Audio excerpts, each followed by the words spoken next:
De volta com o programa Ponto de Vista, o entrevistado de hoje é Arlindo Salles, ele é diretor técnico da Águas do Amazonas.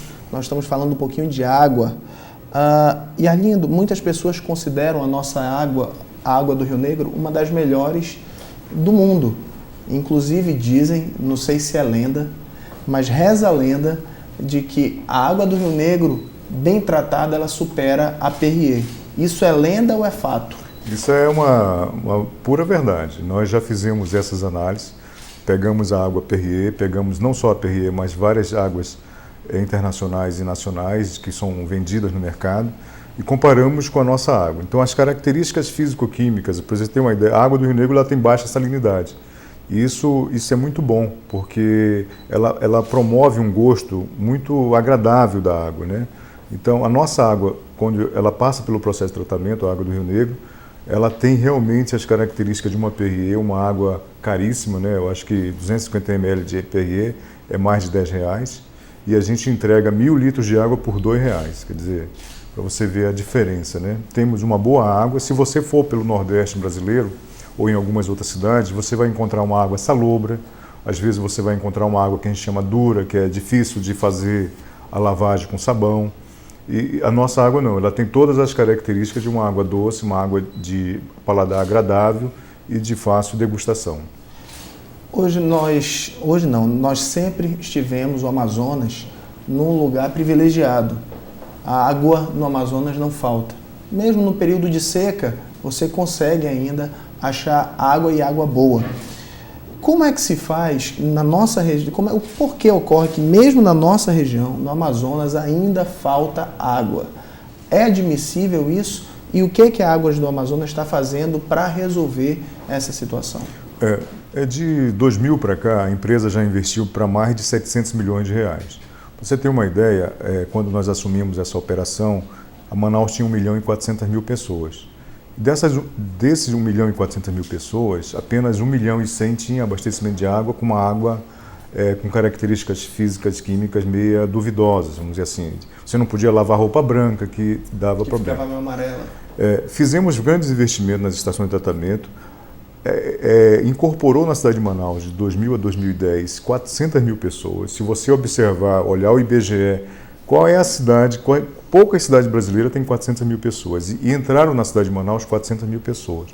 Então, esse volume de investimento que fizemos agregou saneamento para 200.000 pessoas que não tinham em 2000 e mais 400.000 pessoas que vieram a se incorporar na cidade de Manaus.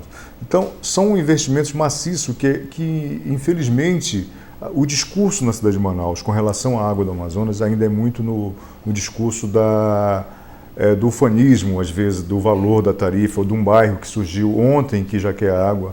Você não pode ter um investimento assim muito acelerado. São mais de 30 invasões já mapeadas. Nós temos uma grande dificuldade ainda de promover abastecimento dessas invasões, porque essas áreas precisam passar por um processo de regularização. Eu não posso colocar rede de água em áreas de preservação ambiental invadida, em área de terrenos particulares invadidos.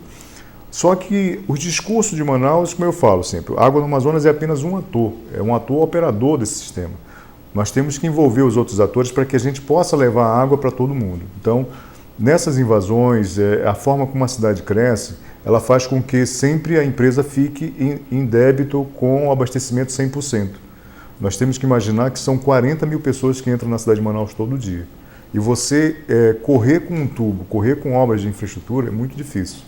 E a empresa tem essa dificuldade de capitalizar recursos, de promover. Nós temos a ausência dos grandes clientes no processo. Se esses grandes clientes, como as indústrias, os comércios, os grandes consumidores residenciais participassem do sistema público, com certeza nós já teríamos uma universalização mais sustentável, um abastecimento ainda, as práticas de fraude e furto não acontecessem na cidade de Manaus. Hoje, nós temos rede de água na frente de 96% das casas. Não quer dizer que aquela rede está com água. Eu tenho produção de água para 3 milhões de pessoas e não chega água em alguns lugares da Zona Norte e Zona Leste. O que nós precisamos fazer? Produzir mais água para chegar lá ou trabalhar na conscientização das pessoas, no poder de polícia que algumas entidades têm para nos ajudar a fortalecer o saneamento?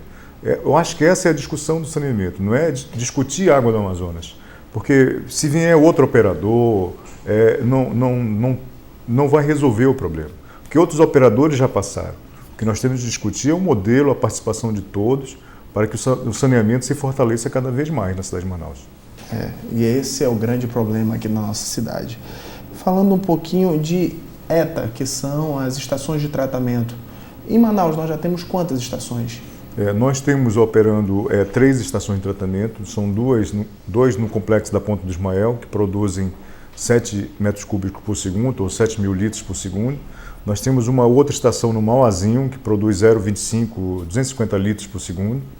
E nós temos aí, espalhado pela cidade de Manaus, concentrado basicamente na Zona Norte e Zona Leste, 130 unidades de produção independente, que são os poços tubulares, né? Poços com 200 metros de profundidade, toda uma tecnologia na sua construção, todo um processo de cloração na água que sai do subsolo, um monitoramento diário dessa qualidade, que garante então que essa água também produzida nos poços tubulares possa ainda ser absorvida. O governo do estado está em vista de inaugurar mais uma estação de tratamento, que incorporará, terá a capacidade de abastecer uma população aproximadamente de 1 milhão de habitantes, destinada basicamente para a Zona Norte e Zona Leste. Será se tudo isso é suficiente se a gente não mudar nossas atitudes e nossas práticas, né? A gente está produzindo água já para 2 cidades de Manaus e ainda nem todo mundo tem água. Vamos produzir água para mais 1 milhão de pessoas, mesmo assim eu ainda tenho dúvidas se todo mundo vai ter acesso à água, né? Por essas práticas de desperdício que nós temos ainda em alguns locais da cidade de Manaus. Ok, vou fazer agora só um pequeno intervalo e volto já já com o programa Ponto de Vista.